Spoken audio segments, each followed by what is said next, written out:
This is House Education, April 23rd. Committee's going to continue learning a little bit more about the teacher workforce situation. You'll recall last week we had some really enlightening testimony on some of the programs that are out there to help along our teacher workforce, especially with some homegrown programs.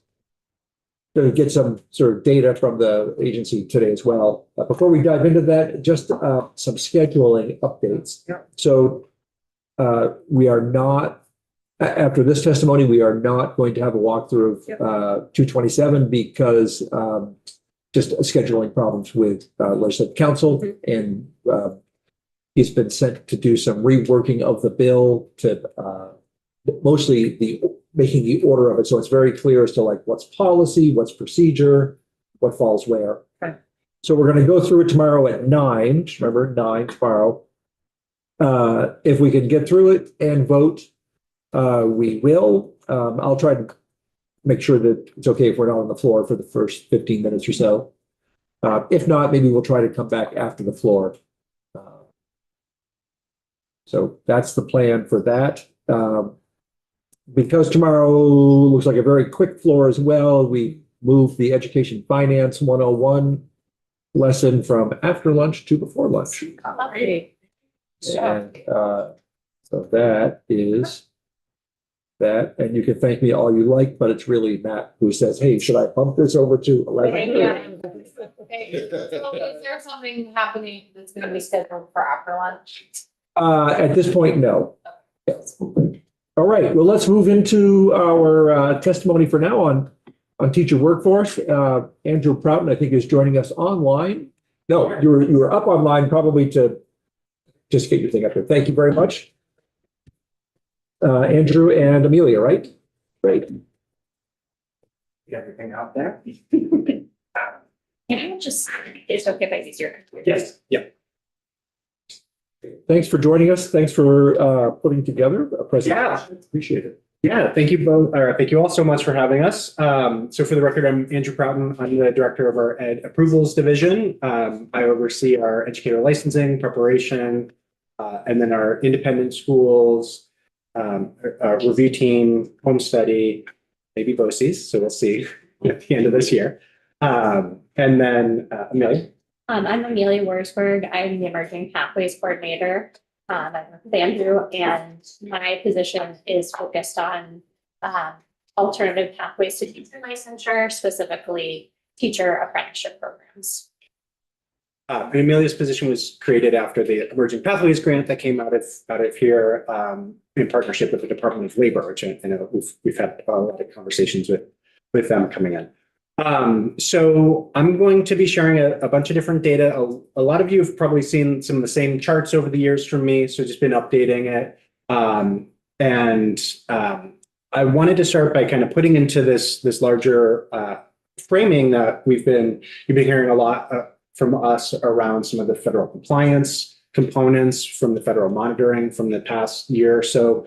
And one of the findings from that was around access to high quality educators. So just to start, that definition of a high quality educator, that's no child left behind, pulled over, that states get to define. At this point, it really just means a licensed teacher. So it's a pretty, like low bar for that definition. As someone holds that professional license, they're high quality. So I think from some of the data you'll see there are some good things that we're starting to see, some changes and some trends. I'm going to go through some of the nuance and some of the complicated things around this, shortages. And also just to kind of signal that a lot of the conversations that we're having is, we still want to stay focused on access to teaching. Obviously, we want to increase our focus around retention, especially that early induction of new educators, and increasing supports and professional development to ensure that high quality tier 1 instruction. You're hearing a lot about tier 1 instruction from us. That I'll draw some connections to the workforce there. To start, one question I know folks always like to hear about is provisional and emergency licenses. So now we've got 2 years where we've got a bit of a downward trend. So that is certainly a good sign. I would like to take credit by all of the work that we've been doing to help people in. I think the reality, it's likely changes in numbers of positions, right? That's a big factor. I think. So it's maybe a bit of both. We've definitely have had a lot of anecdotal conversations from the districts that we've been working with. You know, getting someone on a provisional license, professionally licensed, means they can keep them. That's not another vacancy they need to fill, right? So really helping, especially in the Northeast Kingdom, stopping a lot of that revolving door of temporary licenses. So we've definitely seen some good trends there. Ask Yeah. questions. Go ahead, Florence, but yeah. Didn't mean to interrupt, Yeah.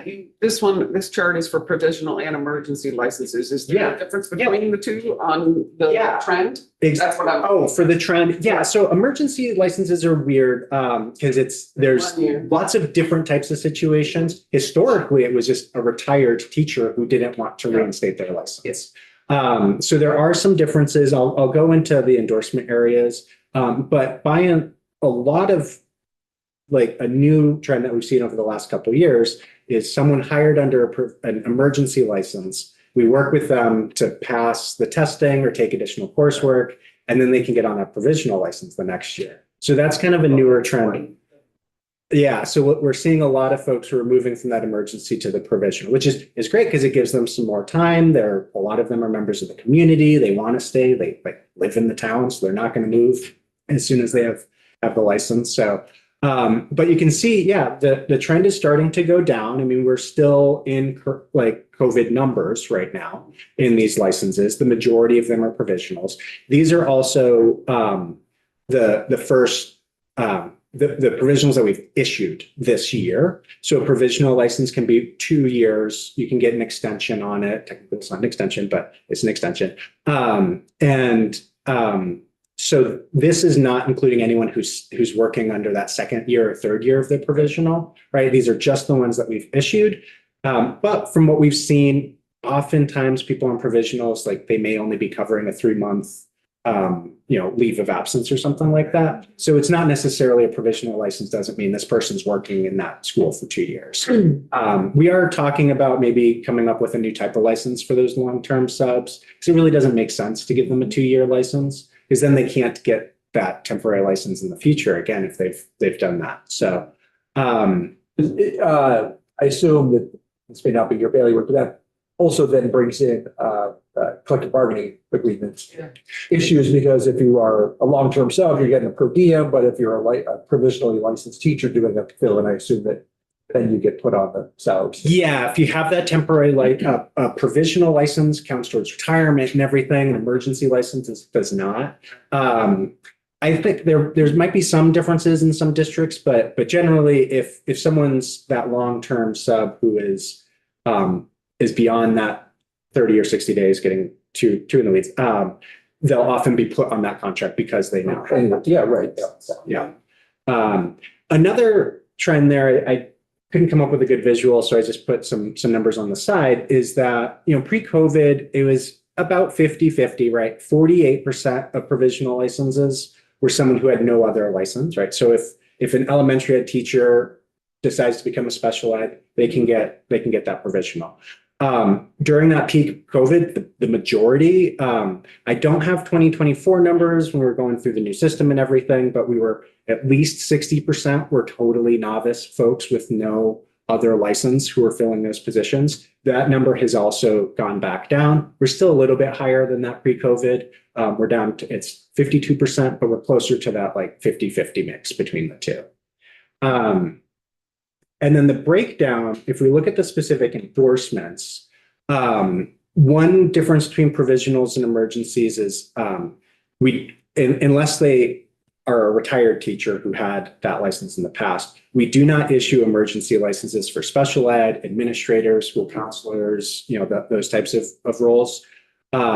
So provisional special ed is still our top. We've issued almost 100 just this school year. We know there's people who are still on that year too. A lot of waivers that the standards board has been getting is actually for a 4th year, another extension on that as they're finishing up 1 or 2 more classes to get that professional license. So the standards board has been pretty reluctant in those cases, asking a lot of questions, making sure there's a lot of assurances from the superintendent that they're going to get the license. But that is something that's been first over the last couple of years. So special ed, elementary ed, early childhood, that's going to be a theme that you'll be seeing throughout here. Those are our three largest shortage areas, including those emergency licenses. You can see elementary education, there are actually more temporary licenses than special ed now. It's interesting, elementary ed is really being considered a critical shortage area in a lot of states over the last couple of years. I have a bunch of theories and I've got some data. We'll dig into that as well. Another interesting new thing that's popped up, you can see school librarian is now in the top 5. It hasn't been in the top 5 before. That's usually actually kind of been either like principal or PE. They kind of keep going back and forth. So school librarians crept up into that, as well as emergency licenses. So that's something I want to take a look at a little bit more as well, especially as we're talking about Read Vermont, and that's a really critical position to make sure we have qualified folks fill in. Okay, it's blank on my side. It's like, wait a second. So these data, this comes from our special education personnel survey that we do. So school or district-based directors of special ed, they report, number of staff to us. And so these are looking at the same data in 2 different ways. So the one on the left, that black line, that's the total number of FTE positions for special education in the state. That's the K to age 21, not including the early childhood positions. So what we've been seeing actually is an increase in the FTEs, right? More and more special educators. And what's interesting, the green line is those who are fully qualified, they have the professional license. We've had this gap. Over the last couple of years, we've actually increased that number. Total number is actually higher than it used to be, but there's still that gap because there's so many more positions. And you can see on the bottom, we actually have twice as many licensed special educators in the state than we need. But we still have this large gap of people actually filling the positions. So when we talk about that shortage, there's definitely regional components. I'm sure a lot of those licensed folks live in denser populated areas, right? So there's nuance in that regional component. But I think it really begs the question. It's not that there's not enough teachers, right? It's that there's a lot of different factors that are making it so those teachers are not in the classroom, right? Is it possible that also there's a dual license? Yes. Quite a bit of dual Right. license. Yes. Yes, absolutely. Absolutely. Which means that they might be Elementary. teaching at elementary school Yeah. and not being a special educator. Right. Or a special educator. license. Yeah, so a lot of the programs, they'll offer both. And so it can often be used as if you have special ed, you can get your foot in the door, you get a job and then move over. So we see a lot of that. I think there's some unintended consequences from that for sure. Like there's a whole PhD program you can get out of My that. question at the bottom where it says there are currently 3,164 individuals who hold a valid license. You mean a special educator? Yes. That's not licensed teacher. Right. Yeah. Oh, sorry. That makes sense. So yeah, exactly. So we have about 1,500 FTE positions with 3,100 fully qualified people that could fill it. But we have that pretty big gap. You can see on that right, that's the percentage of the positions that are filled by a fully licensed person. So again, last couple of years, we're getting back up. That's really good. We're definitely nowhere near those high 90% of that pre-COVID. We're still below 90% on that. If I read this correctly, there are currently about 1,500 positions, total FTE positions, Yes. meaning that there are 1,500 special educator positions across the state serving our 80-something thousand students. Right. And there could be multiple 0.5s in different areas. Right. But yeah, exactly. That's a kind of, I don't know if it's a shocking ratio or not. Yeah. I don't know what it looks like nationally, but that's basically, we've got one special educator for every 8 students. Yeah. Right. More than that. So, yeah. We have 285 public schools. Yeah. So yeah, some really interesting components within that. There's some, This survey also has some really interesting data around paraeducators and such. If you're interested, I'm happy to share more information on that as well. But I think really, yeah, as I think there's a lot of connections there for the special ed report that we released, can really see that big gap. Again, like we're back to actually more fully licensed teachers than we were in the past, but because we have so many new positions, there's still that gap in there.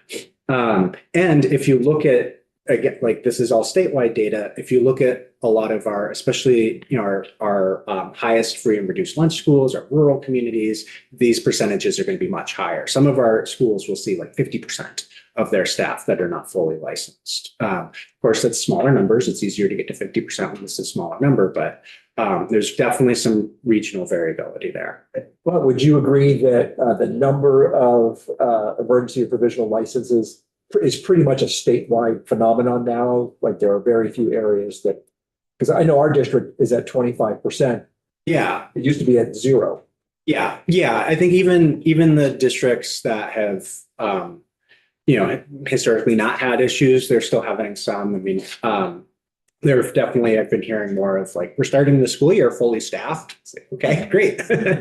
Yeah. Do you think though that might also have to do with the discrepancy in pay between rural and urban areas? And the Yeah. fact that we lose our licensed Yeah. teachers to more urban areas? Yeah, exactly. So we hear from our rural communities all the time, the trends, a new college graduate, they get the job there, they invest in them for a couple of years, and they'll go to another district. So I think that's a really, really important component that we'd love to have more conversations on is that pay equity component. And I think that's also, once we get to Amelia's parts, why so much of our focus has been on pathways for community members, because a community member will be more likely to stay in that school of the town that they live in. So yeah, shifting a little bit, I included a link to this because this is like a treasure trove that I recently discovered. Ted Gates creates these, and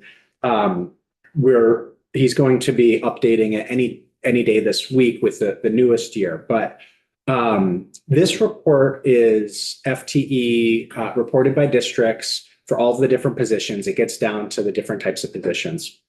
And so I wanted to focus on a couple of the similar trends that we're seeing in our temporary licenses, that early childhood ed, elementary, and special ed. And the data that's linked in there, he has for every year. I just took 2020 to the most recent data, 2025. I'm not going to go through like everything. I wanted to point out a couple different things. So if we look at that darker green line, just teacher, that's inclusive of all of the subcategories below, and then the support services, that's inclusive of those 4 and many others below. But if we look at just that teacher compared to the support services, we can see that actually the number of classroom teachers has decreased statewide by almost or just over 150. But then support service positions have increased very dramatically. In the next slide, I have some of the funding components looking at these same sets. So when we look at things like early childhood, makes sense. There are more PK teachers in schools as we've increased access. But the actual number of elementary teachers has decreased. The number of secondary teachers, the teacher of record, the person teaching the class have gone down, providing that tier 1 instruction. Sorry to interrupt you. Yes. They've gone down as at the number of people or the number of positions? Yeah, so these would be FTE positions, right? So And so probably due to budget cuts or declining enrollment or whatever. yeah. I mean, there's definitely been a lot of cuts over the past couple of years. And so as you said, the top line encompasses much of the lines below it. Right. Yeah. Really, so if we were to sort of set pre-K aside, the number of sort of what I would call classroom teachers has actually decreased by 425, basically. Yeah. It might be showing up a little weird the way that I pulled from this chart for the visual. The link, there's like a huge Excel with as I said, it's a gold mine of data that Ted pulls together. And he said that the newest one should be up this week as well. I'm not criticizing, I'm saying it's Yeah. fascinating that Right. you've seen a decline of 250, what I would call traditional classroom teaching positions, Yeah, exactly. but support services, all the others. Right. And so some of the largest increases we're seeing and so the support services, it's, if you look at that Excel, it's lots of different positions, but I pulled out some of these, what we think of as like tier 2 supports, right? Behavior, reading and math specialists. We've seen a really big increase in those positions. So one of my theories, right, if we think about why are we issuing so many elementary ed provisional licenses, if the number of elementary ed teachers is decreasing, right? One of my theories is that what could be happening is as we're taking our experienced teachers out of the classroom to provide these other supports, we're having a harder time filling those. And so then that could potentially in some areas be creating an issue where you have a less experienced teacher providing that tier 1 instruction, or maybe a revolving door of a temporary license. So then that requires increased supports for those students. And then on the next slide, the same data, but looking at the costs, right? Because that's the other wonderful thing about this Excel. And this is all salary. This is not, benefits are not included in this, but Ted said their benefits are included somewhere else in the Excel. So again, just looking first, starting at that teacher compared to the support services, I put that total number increase as well as the percent increase, right? So we've seen about $10 million more increase into those support services, but it comes out to a 59% increase to what it was pre-COVID, that first year of COVID, that first school year. Because that 2020, that would be the school year that COVID happened, basically. So we're definitely seeing, a moderate increase in the costs for the classroom teachers. Makes sense as people go up in pay scales, cost of living, et cetera. But then that support services piece, we're seeing huge jumps in the costs around that. And again, thinking back to, if we can really focus on that, improving that tier 1 instruction, then we may not be as reliant on these additional support services. Couple questions. I haven't read ahead, so maybe this is going to be answered. Does AOE have updated staffing ratios, like student to staff, not just teacher, but about Yeah. high schools, kind of what the staffing ratios are? Yeah, this report, Ted's report, includes a lot of the different ratios in that Excel as well. Yeah, I'm kind of using this as a little bit of a teaser for Ted's report. I definitely take a look at that if you guys have an Excel guru for that. And then the second question is, this is all, I assume, is this just public schools or is this all schools receiving public tuitions? I believe it's just the public schools that are reporting, but I can confirm that if I'm. Yeah, that'd be great. And a lot of that actually does break down. You can look at district by district, and there's a dashboard as well on there too. So shifting over to the ed prep side, right? This graph shows the number of people completing from a traditional program, so a 4-year bachelor's program or a master's program in Vermont to become a teacher, right? We see now that we're down less than 250 people a year. And many of them, we don't know how many, but many of them are likely moving back to their home states because they came to a Vermont university for university and moved back home. Many people, like myself, decided to stay. So really kind of a basic supply and demand. We're issuing 650 provisional licenses. We're getting 250 maybe new teachers, right? There's definitely a disconnect there. We really need to increase the number of people who are entering into the workforce. Reciprocity is a big thing. I didn't include the graph. I've shared it before, but reciprocity, some years it's 400 people, others it's 10. So it's really not, there's no consistent component, looking at reciprocity there. This graph is a tool that we've been using just to kind of help us think. So it's a trend line forecast. It's usually used for financial forecasts. But the blue line, this is the total enrollment, not completers, but the total enrollment of all of our preparation programs. The green line are the traditional higher ed based programs. And the black line is the alternative. Some are higher ed based, some are not. So if we think about that blue line as like the goal that we're trying to set, get back to that enrollment, 2011, when we really had a teacher surplus at that time. It's right when I entered the workforce.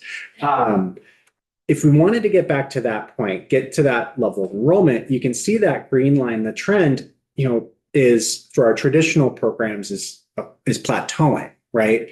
So, maybe we can have a reversal there, but that forecast is that at best, it'll be staying the same, those numbers. And we really would need to see an increase in alternative pathways for folks. You can see there that forecast really is reliant on that piece. The little star shows where we are because of the federal reporting. It's kind of a 2-year gap, but if that's our goal, we would be getting there school year 28, 29. And honestly, when I updated this last week or the week before, the old version of this, we got there 27, 28. So with the updated data, actually had to push that timeline. So it is definitely still a challenge. So I think on a lot of those like big picture data, there are definitely some I feel we're over the hump of that like COVID emergency response. We still need to keep working on supporting pathways, but we really are going to be focusing a lot more, as I said, on that retention, getting the proper training, the supports, keeping the people in the profession. Because we don't have good data here in Vermont, but nationally that like average years of someone staying in the classroom has been decreasing as well over time. I believe it used to be like 5+ years, and now it's closer to 3 years on that national. It's been a little while since I read that report though. So focusing a little bit more, so peer review is our state alternative pathway program. This is the short of it is an individual who wants to become a teacher. They can create a teacher portfolio, just like a traditional student teacher at one of our programs. They get to do it by themselves. They hand it in. We have 2 licensed teachers review it and either make a recommendation or come up with a plan for them to complete additional coursework or something like that. It's a wonderfully flexible program. It's really a great opportunity that we have in our state. It does not have very much support. It's really hard. We used to have about only 40% of people actually complete the portfolio. It's really been designed for folks like people who work in our independent schools or college professors or work internationally. We have a lot of folks who, teach English out of the country and they want to move back to Vermont, so they get their license through us or just get a stipend at their school. You all waived the $1,200 fee. It's still waived until FY29. We've seen a huge increase of people coming in. It's about doubled. So pre-COVID, it was about 180 people per year who would submit a portfolio. We're at last year's 164. We're on track to have it be about that same number again this year. We can't really predict because right now is when everyone starts rushing and handing in their portfolios at the end of the year. So this is like right about to start our big crunch. But this has 2 different things, a breakdown on the most common: special education, early childhood education, and elementary education, right? Makes sense. That's the 3 subjects we've been talking about this whole time. So a lot of folks going for those endorsements. And on the right, this pie chart is showing the percent who are on a temporary license. So we've seen pre-COVID, it was about 30% of people going through peer review were on a temporary license, now over 50%. So we're seeing more and more people getting hired. They're in the classroom. They want a flexible, affordable way to get their license. They're choosing peer review. Doesn't have a lot of support, so we've been working on increasing the supports. It was a big part of what you heard last week with Julie Longchamp. I think with that is where I hand off to you. Oh, yeah. So you all heard from Juliet Longchamp last week. And so she talked a bit about Grow Vermont Ed, so I'll kind of briefly touch on that. Grow Vermont Ed is one of the supports that's available to folks who are going through the peer review process. It's a portfolio support seminar that Vermont NEA runs. They intentionally include educational theory and best practices in that support seminar. And we've got this chart here that kind of shows some of the enrollment and licensure numbers from that program.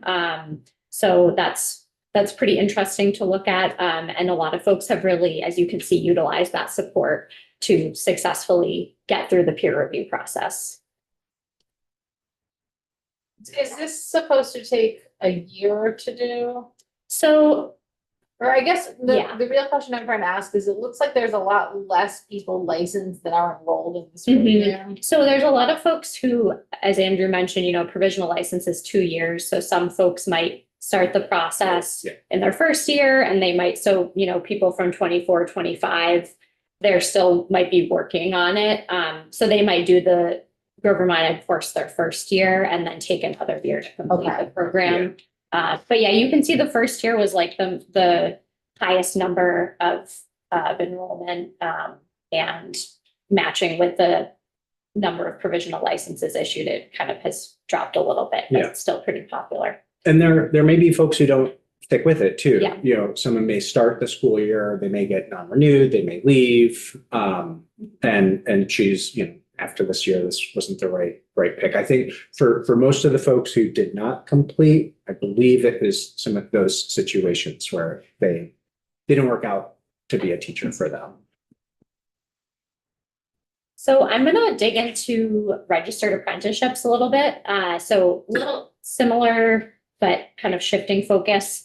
I'm gonna start off with just talking about what a registered apprenticeship is, since this is not the workforce development team, this is the education group. So I've just got some information from the Vermont Department of Labor on the top here. So registered apprenticeship program is basically a training program that gives individuals hands-on experience and on-the-job training in the industry that they're pursuing. So in this case, teaching.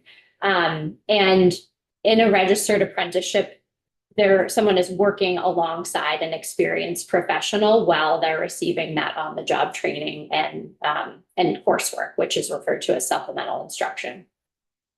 And a few things, so a registered apprenticeship is registered with the US Department of Labor. And in order for it to qualify to be a registered apprenticeship, there are several things, several components that have to be included. One of those is paid work experience with progressive wage increases, that supplemental instruction I mentioned, and then an industry recognized credential that they receive at the end of their apprenticeship program. And then I also have some information here from the National Center for Grow Your Own, which is kind of like the preeminent national organization advocating for teacher apprenticeship programs. The first teacher apprenticeship program was established in 2022 in Tennessee. And since then, it's really kind of blown up, I guess. It's expanded to 45 states. There's thousands of aspiring educators who are participating in these programs. And the way that they work is that a teacher apprentice will complete a preparation program from a state-approved ed prep provider that leads to teacher licensure and usually a degree, sometimes not. And then at the same time, they're completing coursework outside the school day to accommodate their full-time work. So it allows them to continue full-time employment and get that hands-on experience while they're doing their coursework. So Yes. how many of our schools would you say utilize something like this? So this is kind of a new model to Vermont. We were, I guess, like a little late to the game with this, but we're fully on board now. Yeah. And so I'll talk a bit about the programs, the programs that we're doing in Vermont. So let's see. So a couple of things that you might hear me talk about, and I just kind of wanted to define so it's really clear. One of those is the supplemental instruction, which is also called related technical instruction. And that's the job-related instruction that complements the on-the-job learning. So in the case of teachers, it would be the college level coursework that they're doing to become trained as a teacher. Paid work experience, they need to be paid by their employer throughout their training and have that wage progressively increase over time. That is pretty a natural fit with teaching, with salary schedules. It kind of works with that.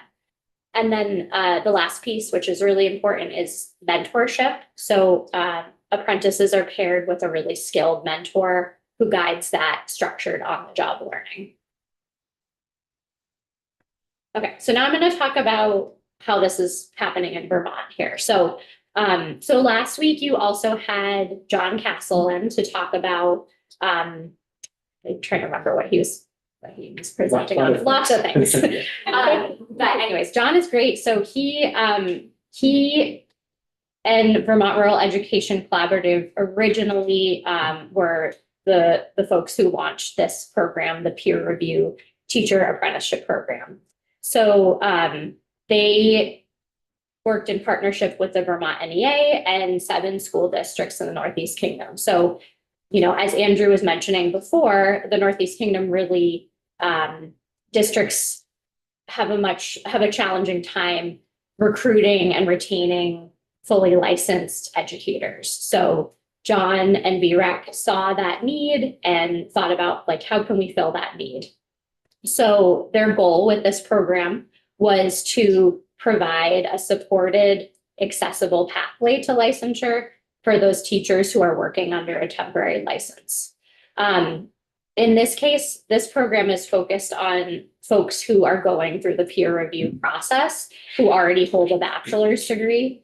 So they're, you know, as Andrew mentioned, the peer review process is really challenging for folks to work through independently. So we were thinking about what supports can we provide that will help people become more successful in completing this pathway to licensure. So one of those supports that's provided is a year-long portfolio seminar that is run through a third party. Currently, that's Vermont NEA.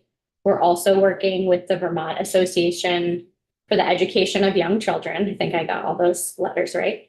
To develop a similar program for early childhood ed.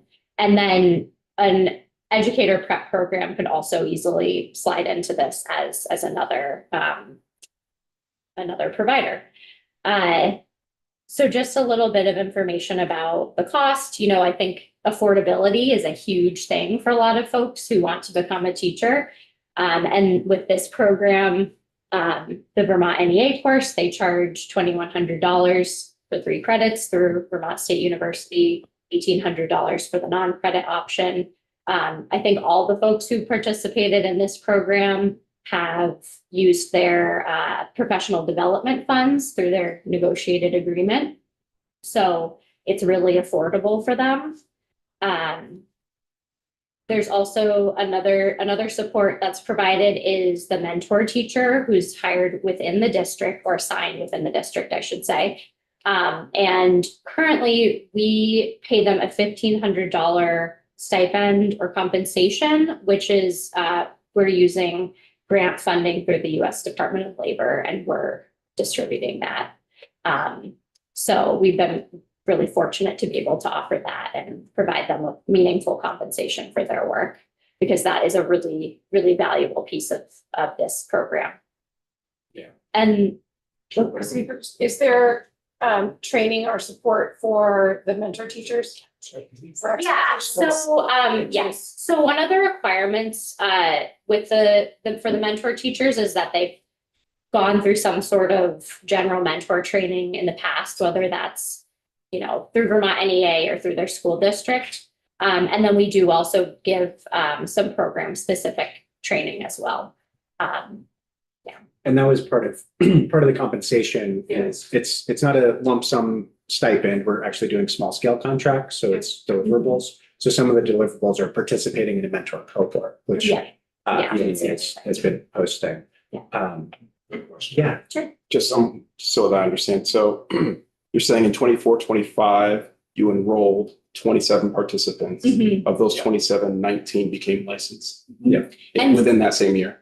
Yeah, 24. yeah, and so, and similarly to the question from before, some of those folks are still working on, so they were in the first year of their provisional license, so they'll likely be getting licensed like within the next couple months. Yeah. So the remaining folks. Yeah. Yeah. And I think to answer your question earlier too, or to add to it, our first year it was 7 districts just in the Northeast Kingdom. And the following year, Department of Labor increased our budget for the mentor stipends. And when we talked to the districts, saying, hey, we have more spots for more folks, they said, we've kept the person, we don't need as many spots. So that allowed us to expand. So again, that's some of that anecdotal data that I shared, mentioned earlier, where the districts now in that second year, they're feeling like there's some stabilization for them.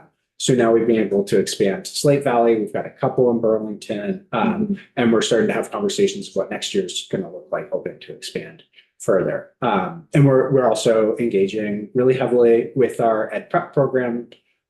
Really, my philosophy has been that really the Agency of Education probably shouldn't be the ed prep program for this space. So we want to have this model to be a proof of concept. And so they're starting to really warm up to that. A lot of the programs are a lot more willing to work with someone on a temporary license as opposed to a traditional student teacher. So at this point, I think all of the programs are engaging in that, supporting some folks. So they're coming along, and we're hopeful that in the next couple of years they can be leading us. So as we've heard about various pathways and all of that, I'm just sort of knitting them all together in my head. Yeah.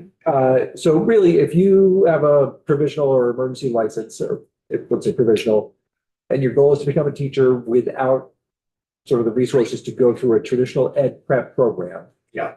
The portfolio program is really the only avenue open.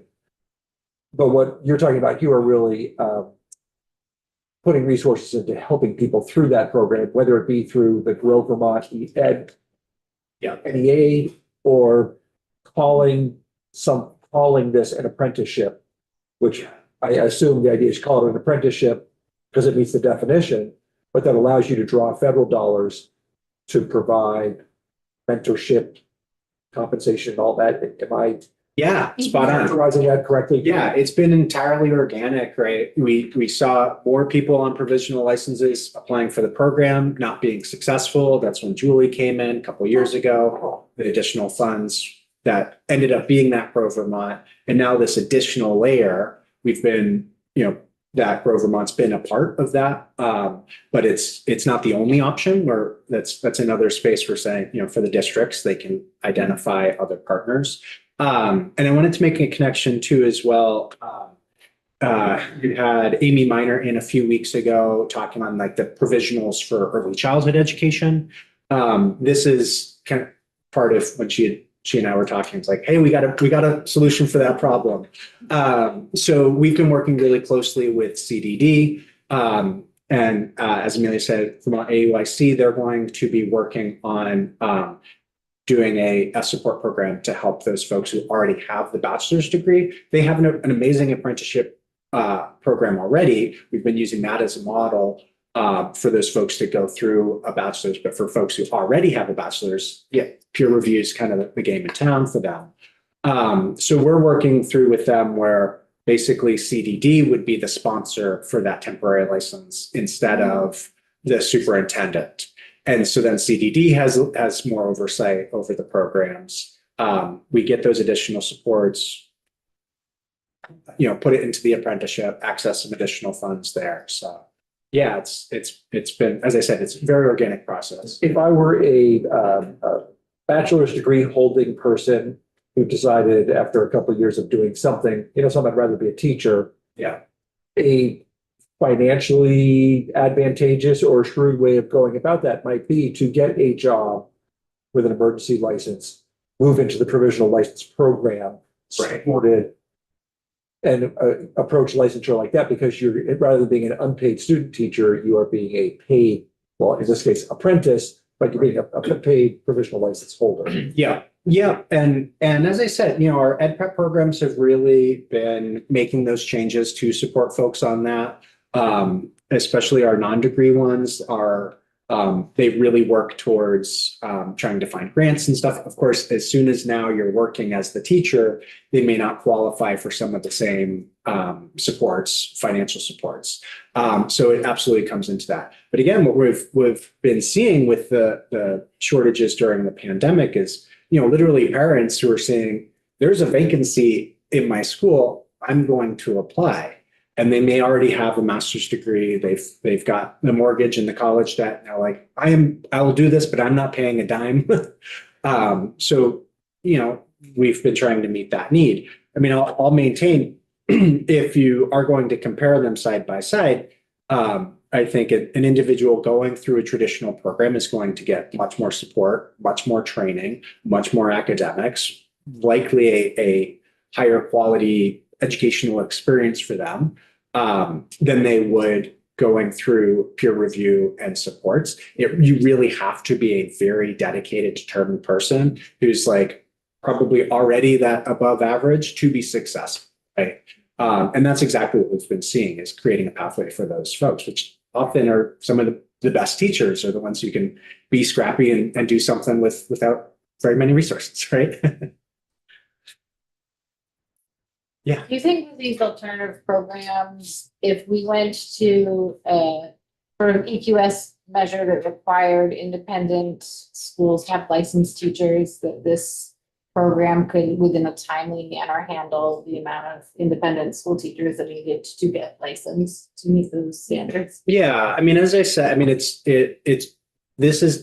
so dependent on kind of where that person's coming from. I think if we are talking about that, I should know how many teachers are working in all of our independent schools. I mean, we probably could. Again, like the original idea of peer review back in the 70s was a pathway for people working in unlicensed positions. So that typical peer review candidate pre-COVID was independent schools. I worked with a ton of people working at the independent schools going through that. Some really great candidates who went through that. So, I mean, I'd have to look at the numbers. We'd have to kind of come up with an option. And again, that it would be so dependent on the individual skills to be successful in a program.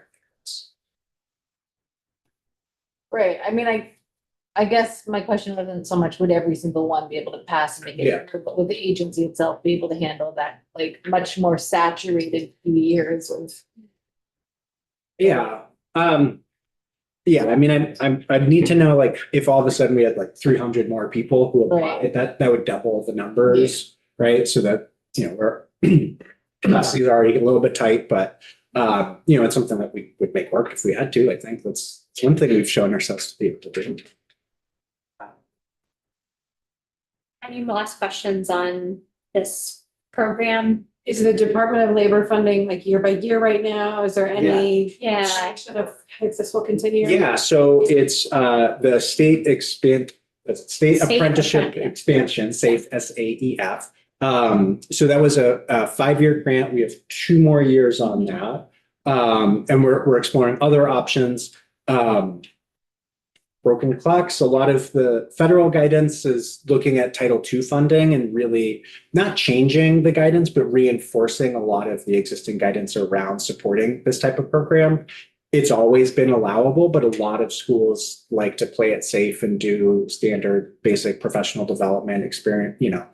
This year we're going to do literacy. This year we're going to do this, right? So a lot of that federal guidance really is thinking about making some of these long-term investments in programs. And one thing that's amazing about these types of apprenticeship programs is since it is work-based, it really brings the district in, gives the district more ownership. Because I think really there is a responsibility we see, especially in a lot of other states, there's a responsibility of the district to make sure their teachers are licensed and qualified. So giving them some ownership, giving them some options to have a little bit more control has been really beneficial. I think that's some of the feedback we've gotten from the superintendents is they like to be able to have influence on the programs and choose who's going through them on their staff, which has been exciting. as well. But yeah, that mentor compensation piece is really Yeah. essential to the success of this. So, Yeah. And we have had conversations with some districts about the possibility of that becoming part of their budget. I think that's feasible in some districts and not others. So Yeah. that's a conversation we've had as well. Yeah. Okay, so I'm gonna talk about this new pathway, which we're really excited about. And I actually have this handout, which is Yeah. for prospective teacher apprentices, if you want to pass one around and take it, just to take it with you. We had extras from an event. Yes, yeah. So this is the elementary education apprenticeship pathway, and something I kind of forgot to mention in the previous slides, and I think Juliet mentioned this when she presented last week, but the peer review apprenticeship program, I think something that's unique about it is it's this partnership between Vermont NEA and Department of Labor, BRAC originally, us, I'm like forgetting someone. But this pathway as well is also a partnership between several organizations, which I think is a big strength. So our goal when we started thinking about getting started on this pathway and working towards it was that we really wanted to work with a Vermont higher education institution or multiple institutions to develop a high quality, affordable pathway to teacher licensure that was accessible to working Vermonters that would really support the recruitment and retention of teachers within our communities. So if you're thinking back to those previous slides where I was outlining apprenticeship programs, you know, the peer review apprenticeship is a little bit of a like a slightly different take on a registered apprenticeship model. We wanted to also try to work on building a more traditional teacher apprenticeship program in Vermont. So, and we really wanted to work with Vermont institutions to do this, in spite of the fact that we have been approached by multiple out-of-state institutions who have said, hey, we want to partner with you and provide supplemental instruction for apprenticeship programs. We really wanted to prioritize working with Vermont higher ed institutions. So, so that's what this pathway came from, was that goal. And so the Vermont State College System has jumped on this and has begun the development of this elementary education apprenticeship pathway. They're receiving federal grant funding through the Department of Labor. So same grant that mentor compensation that we were talking about came from. They're receiving funding from that, and then also from the McClure Foundation to develop this program. And the audience for this program is school support professionals who'd like to pursue a bachelor's degree in education and professional educator licensure. That could be someone who's worked in a school as a paraprofessional for 20 years, or it could be someone who recently graduated from high school and is interested in pursuing a degree. So the thing that's really awesome about this pathway is there's multiple entry points. So someone can start at CCV. I'm going to kind of hop ahead here, but and they can enroll at CCV for the pre-apprenticeship phase where they work on an associate's degree, and CCV actually just created a new liberal studies degree program with an education specialization. So someone would complete that first. And then they can move into the apprenticeship phase at Vermont State University, which is 2 years. If someone already had an associate's degree, they could jump into the second 2 years of this program. And the credits kind of transfer seamlessly between the two institutions. So that's really great because it opens this pathway up to a wide range of folks. So like I said, people from all different stages of their career, different educational backgrounds. And even high school students and CTE students as Yeah. well, right? Accessing early college. You know, one of the benefits of we're not there yet, but getting to this point where we can have this sort of this stackable component that could then access a lot of the Perkins Funds opportunities for that K-12 education type programs at CTE centers, since so many of them right now are in that PK area. So that's, you know, that's a couple steps ahead from us, but that's been a part of our philosophy is start with the people on the temporary licenses, get those support staff folks who may already have an associate's or, working, and then go for those, the aspiring educators who are still in the public school system. So really trying to make sure that this architecture will fit both of those too.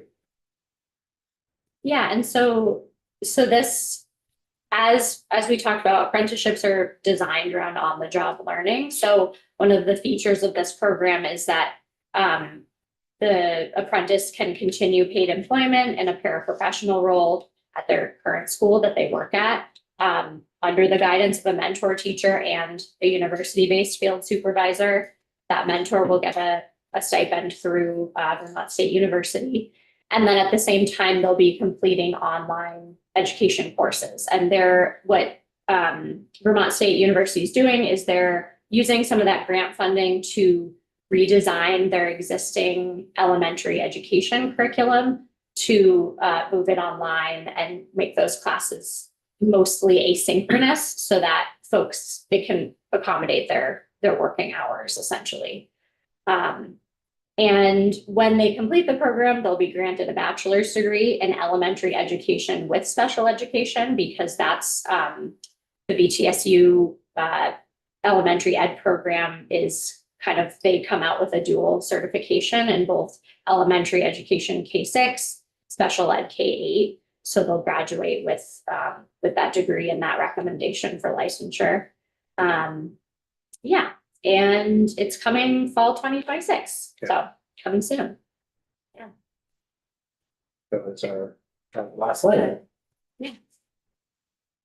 What do you find to be the most successful outreach for this kind of stuff? Like I'm just so appreciative Yeah. of your work, your leadership, your enthusiasm for this, John Castle. I mean, there's just some, I think, good people Yeah. rowing together here in different ways in the state. It's really wonderful and important right now. But I know that if it's coming from a lot of places, then that consistent messaging and outreach can also be a challenge. Yes. So I wonder, at all these different kind of entry points to pathways, what you're using, what you would hope to use, how we can help be more supportive of, folks understanding the options that exist out there. Yeah. I mean, obviously a lot of credit goes to Julie and the NEA on that recruitment piece. A lot of our work is directly with superintendents. We're having a lot of meetings with superintendents saying, there's this new option. We've got some other things that we're piloting as well. And just making sure that they're aware. I'm trying to think of how many little pilots we have with different superintendents right now. I have it all tracked somewhere, but it does get into a lot of that word of mouth. So I definitely want to make sure that we are communicating. I don't want to do that quite yet though, because it's like, I want it to be ready. I want to make sure that we have sustainable funding, right? We just chose to request an extension on the pilot as opposed to getting full approval from the standards board because of that sustainability piece. But I think there is that quality part. I think we're really proud of where we are on this. We want to make sure before we really open up the gates that we have a good process. We're still in that experimentation time. So we don't want to open it up too soon, too quickly, because we really want to make sure that ultimately the most important thing is, the quality of the education our students are receiving. So I think, we're going to have another year of the pilot. And then we're going to sort of decide, is this something we're going to be handing off to our ed prep? Is this something that we are going to ask for agency approval to manage? And part of that will be a lot of conversations with our superintendents. And you're not just, sorry to interrupt, but Yeah. you're specifically talking about the peer review. Yes. apprenticeship Yeah. program. Sorry. And just to add to that, so the elementary education apprenticeship pathway, that's kind of BTSU has said, like, spread the word far and wide. So that's ready to go. And we don't really know, it's such a unique program that we don't really know what that first cohort is going to look like. And people are going to be starting at all different points. So I think this first year will be I'm sure it'll be a big learning curve and just ironing out a lot of things, but people can enroll in their online elementary ed classes now. So, and the CCV program is ready to go as well. So, yeah, so I guess, I mean, and I know John mentioned this in his testimony, but something that he and I have talked about a lot is, you know, wouldn't it be amazing if there was like a Teach Vermont website, like some other states where people could really go and have that like one-stop shop to see all the different pathways. So that's maybe a dream for the future. Ask a follow-up question? No, I just seem to me that the sort of the portal is, because as I'm Yeah. through this whole presentation, I'm like, boy, here's a pathway where you can earn money and it really doesn't cost you anything to become a licensed teacher.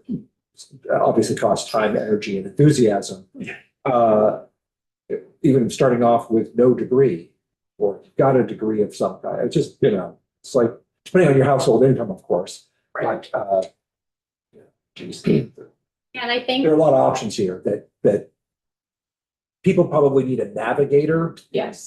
to help them pick the path that works best for them. Yeah. absolutely. And Amelia mentioned we're like, we feel a little bit late in the game because like part of it is we've historically never really had the same shortages that other states have. So a lot of other state teacher apprenticeship programs were programs that already existed. They just tweaked and changed to be a registered apprenticeship. So we've really been starting from scratch. And 15 years ago, an elementary school position would receive 25 high-quality applicants. exactly. And I think it's just so important to highlight that piece of, you know, they call it grow your own educator, of really promoting just recruiting from within your community, because those are the folks who are going to stay because they're committed to the community and they know and understand the community and already have those relationships with the students in a lot of cases. Bless you. In that housing. Right. And so I think that's why some of these pathways are so crucial. In terms of the, Teach VT dream, have you had any conversations, or do you know if there's any conversations going on with Advance Vermont and the work they're doing around, trying to be kind of the portal for all kinds of different, credentials, programs, that kind of, at least online navigator, I think, for people pursuing a lot of different pathways. I think it just comes to mind for having heard and seen their work grow over the last few years. Every time I'm like, oh, I wonder if Advance Vermont could do that. I don't think there has been, but that's a great idea. And I will definitely. Yeah. Well, Happy to connect you. It'd be great to see that. It'd be like a specific component of there. Portal, Yeah, because I think, I had a conversation with someone from Carolyn Weir from the McClure Foundation. Yeah. I think one of our stopping points was who's going to host this, so it's maintained and up to date. And so that's, that would be great to make that connection. Talking, make introductions. Especially as you later begin work on your FY 28 budget request. Yes. Yeah. Very well. There's some investments worth making. Again, thank you very much. And Yeah. it's exciting to hear the partnerships and collaboration and figuring out some, new pathways. Yeah. Well, a couple of years ago, Coach Chrissy said to me that the best thing the agency can do is get the right people in the room together. So that's really the philosophy we've been embracing, is just get the right people, empower competent people to do good work. So thank you. Great. Thanks very much for your time, Stephanie. It's great. All right, that's it for us today. Tomorrow again,